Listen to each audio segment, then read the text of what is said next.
dua, tiga. Garuda Pancasila, akulah pendukungmu, patriot proklamasi, sedia berkorban untukmu. Pancasila dasar negara, rakyat adil makmur sentosa, pribadi bangsaku. Ayo maju, maju, ayo maju, maju, ayo maju, maju. Kita belajar IPAS tentang apa?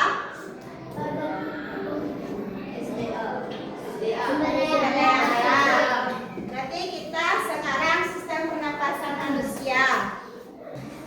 Oke, coba ibu tanya dulu ya. Kita bernapas pakai apa? Hidung. Kita berhirup apa? Udara. Dari mana kita mulainya dulu mekanisme pernapasan? Dari hidung. Lanjut. Lanjut. Lanjut. Bronkus, bronkiolusnya. Oke, saat ini kita belajar sistem pernapasan manusia. Tujuan dari pembelajaran hari ini yaitu bagaimana bernapas dapat membantu manusia melakukan aktivitasnya sehari-hari, mencari tahu peran makanan dan organ pencernaan untuk manusia tetap hidup, mempelajari bagaimana tubuh manusia bertumbuh. Kita bernapas melalui hidung, faring, tenggorokan, paru-paru, diafragma. Nah, dari hidung kita dulu bernapas, disaringnya di rambut-rambut hidung, lanjut ke faring, lanjut sampai ke paru-paru.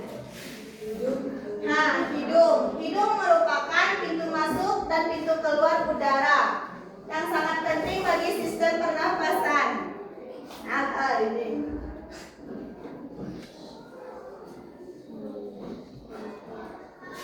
Faring itu yang dari tenggorokan siko. Pintu masuknya udara dari sini, dari faring. Lanjut ke tenggorokan. Nah, semuanya terjadi di paru-paru. Semua udara yang kita hirup akan masuk ke dalam paru-paru. Tanpa paru-paru, kita tidak mungkin bisa bernapas.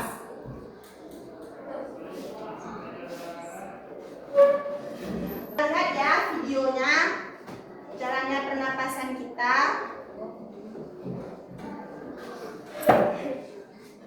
Juga jalur yang langsung terhubung dengan alat pernapasan berikutnya, yaitu tenggorokan. Tenggorokan merupakan alat pernapasan manusia yang kedua. Pada tenggorokan terdapat laring atau pangkal tenggorok dan batang tenggorok atau trakea. Pada bagian dalam dinding batang tenggorok terdapat selaput lendir dan rambut-rambut halus yang selalu bergetar yang berfungsi menghalangi benda-benda asing yang akan masuk ke paru-paru. Pernahkah kalian tersedak? Kamu pernah nggak, Lula? Pernah banget, Pipo. Itu kenapa ya, by the way? Tersedak merupakan gerak refleks untuk mengeluarkan kembali benda atau makanan yang masuk ke saluran pernafasan. Oh, aku tahu. Gerak refleks adalah gerak cepat dan otomatis yang menanggapi rangsangan dari dua organ, kan? Iya, Lula. Kemudian pangkal tenggorok yang disebut juga laring menghubungkan hidung dengan batang tenggorok atau yang biasa disebut trakea. Pada ujung trakea terdapat bronkus, yaitu percabangan yang menghubungkan trakea dengan paru-paru kiri dan kanan. Paru-paru terletaknya di dalam rongga dada, kan, Pipo? Jika kita menghirup udara, maka udara masuk ke paru-paru. Lalu kemana lagi ya? Melalui bronkus menuju cabang dari bronkus yang disebut bronkiolus dan berujung pada gelembung paru-paru yang juga disebut dengan alveolus. Pada alveolus ini kan yang terdapat pembuluh darah, di mana terjadi pertukaran gas oksigen dengan karbon dioksida.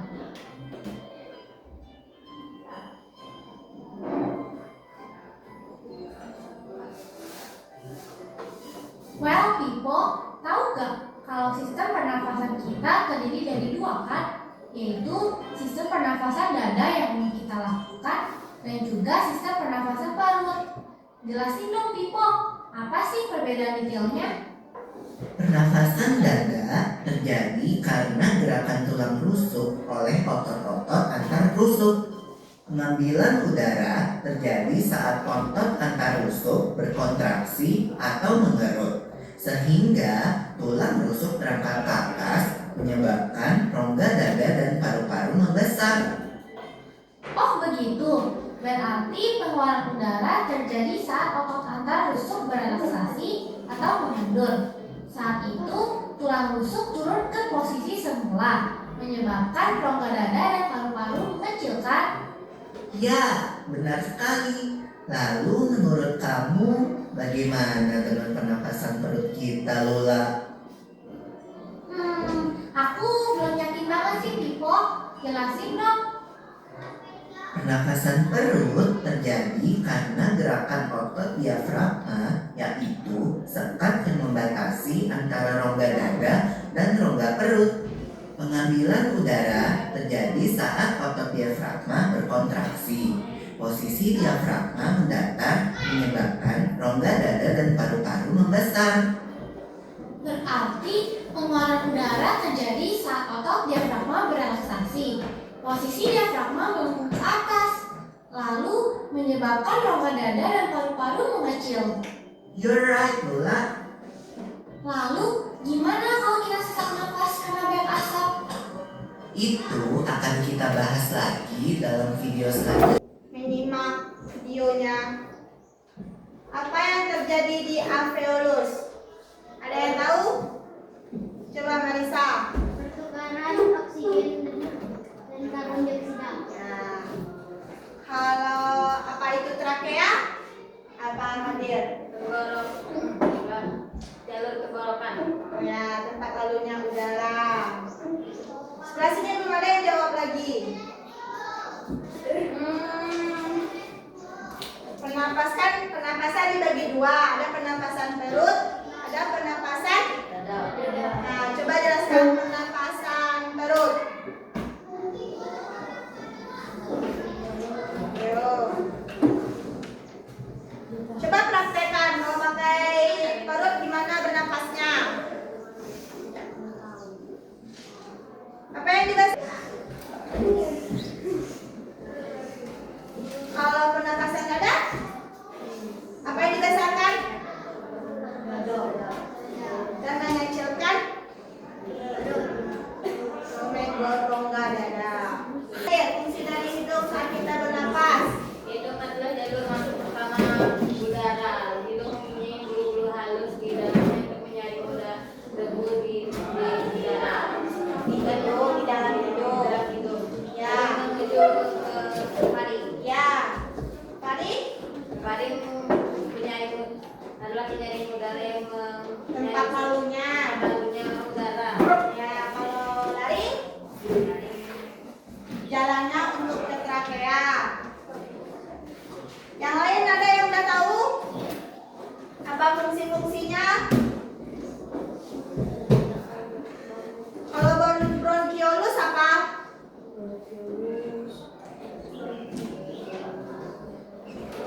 Pak Kadir? Cabang-cabang kecil yang ada di dalam paru-paru. Ya, betul. Ya, alveolus? Gelembung-gelembung kecil yang menyaring oksigen dengan karbon dioksida. Ya. Satu untuk partir. Kalau saya bernapas, otot diafragma kita bagaimana? Mendatar. akan bergerak ke bagian bawah sehingga perut-perut mengembang dan udara masuk melalui paru-paru. Nama hafal nyanyian lagunya, lagu pernapasan. Coba ya.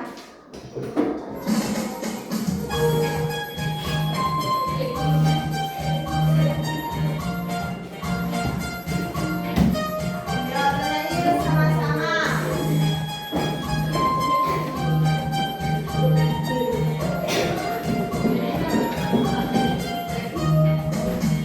Belajar sistem pernapasan, oksigen ke hidung.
Takutnya di sini. Sudah hidup. Faring. Udara yang masuk dari hidung akan melanjutkan perjalanan ke faring. Hulu kerongkongan yang merupakan percabangan dua saluran di faring. Udara bertemu dengan makanan dan minuman. Lanjut ke tenggorokan nomor 3. Melewati pipa saluran udara yang bercabang menjadi dua. Cabangan itu yang disebut sebagai bronkus. Siapa nomor 3? Bronkus. Lanjut ke paru-paru. Semua udara yang kita hirup akan masuk ke dalam paru-paru. Lanjut diafragma. Kita bernapas lagi ada 2. Duri, perut, dan bawah dada.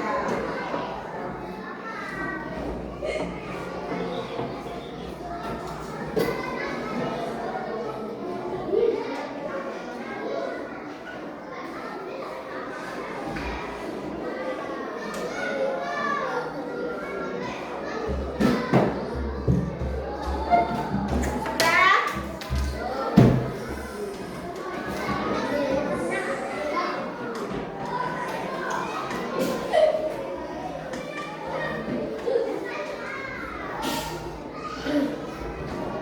Halo, sudah?